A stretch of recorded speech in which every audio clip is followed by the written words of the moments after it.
Hello and welcome to things happening around the world under 5 minutes or less. Let's go. Okay, so we're gonna start off with some of the most bizarre things today. According to CNN International, in British, where a couple calls their medical marvel, a woman got pregnant with a second child who are already pregnant. Called superfetation, there may be fewer than a dozen recorded cases of the phenomenon in the world. So you guys can see how rare it is, but that is crazy. So they were trying for a year or two, to have a baby, and then they said that they got two in one go. So the parents were extremely happy, with it, and since both of them were born and healthy, which I'm glad. But this is crazy. Imagine doing your ultrasound and there's just one baby, and 3 or 4 weeks later you do it again, and bam, you have another one. But wow, I'm just so glad the babies are okay and they're born healthy. But this is amazing. That aside, the most bizarre news was recorded by Eros News. They said earlier this week authorities in Kharkov said in a Facebook post that a woman called them to report a creature sitting in the tree from across her house. Now, I don't blame them, because if you look at this, I'm gonna show you guys a picture. It does look like an animal in a tree, does it not? I know my screen is broke. It fell for me a couple of times, and I even replaced it one time, and now I just gave up on it until my other phone. Anyways, that aside, they continue. People aren't opening their windows because they're afraid it will go into their houses, the woman added. When the officer arrived, the beast wasn't a bird of prey, as they had hypothesized, but a croissant. I just can't believe they said they couldn't open the window because they didn't want the animal to get in. And honestly, it did look like an animal, and they said it was there for a couple of days. But this is hilarious. Anyways, guys, bizarre story aside, let's get into some serious matter. So many of you probably know that there was shooting in FedEx last night, and 8 people unfortunately passed away in it.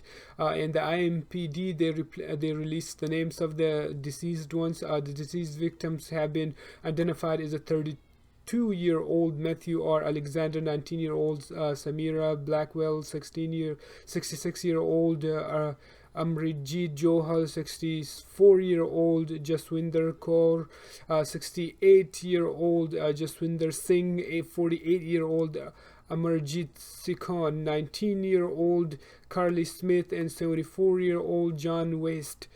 This is just part of the craziness that happened in the past couple of days. For example, according to Chicago Tribune, they said video shows 13-year-old Adam Toledo with his hand empty and raised before Chicago cop fatally shot him. Toledo appears to toss a gun before turning with his hands up moments before the shooting. I saw the video. It was pretty graphic. Now, I'll be lying if I said that it didn't happen like this. It happened so quick. So the officer told him to turn around, let me see your hands, and then he shot him. But in that time, the kid, he threw away the gun already, but it just happened so quick that I didn't even see it until you have to pause the frame, and in that it shows that he has no gun. And unfortunately, he did what he's supposed to, but got shot.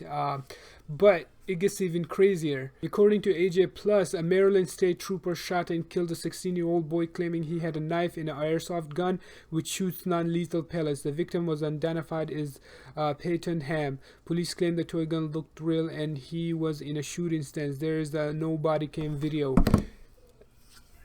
When is this insanity going to end? Whether it's by the police or whether it's by the people going around in rampage shooting, where there's suicide and then ending up killing their family. I'm talking about a family of 6. They got killed by their own relatives.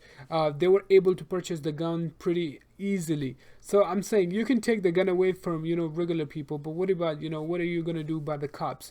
And now I'm not saying that all cops are bad, because majority, they're probably nice, super kind, and do their job and serve their community to the fullest. But we cannot deny that there is bad apples, and then it needs to be something done in the rightful manner. There needs to be change, more education or training, whatever they need.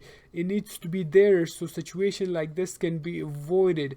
I know they're in fear of their life, but we need to be trained enough where we can tell the difference between a child and an adult, because this is truly tragic. We can say that, oh, the children should have, they should have lived their lives better, but we can't say anything like that until we are in their situation of what kind of circumstances they were in, to be like that. So we need to do, we as a whole country, we need to focus on what's wrong with the whole country. Why are there so many shooting? Whether it's by the police, or whether it's by regular people, or gang violence, any. We need to discuss all of that, and we need to find out what is the solution to that, to end all of that, because so many innocent people are dying, and this is just insanity. I hope it ends one day. My condolences are to the families and the friends of whoever got passed away in shootings, whether it was in the FedEx or in the previous few weeks, because there's so many that happened. It's just crazy. Anyways, guys, these are some of the things taking place around the world. Don't forget to subscribe and tune in tomorrow. Till then, take care of yourselves.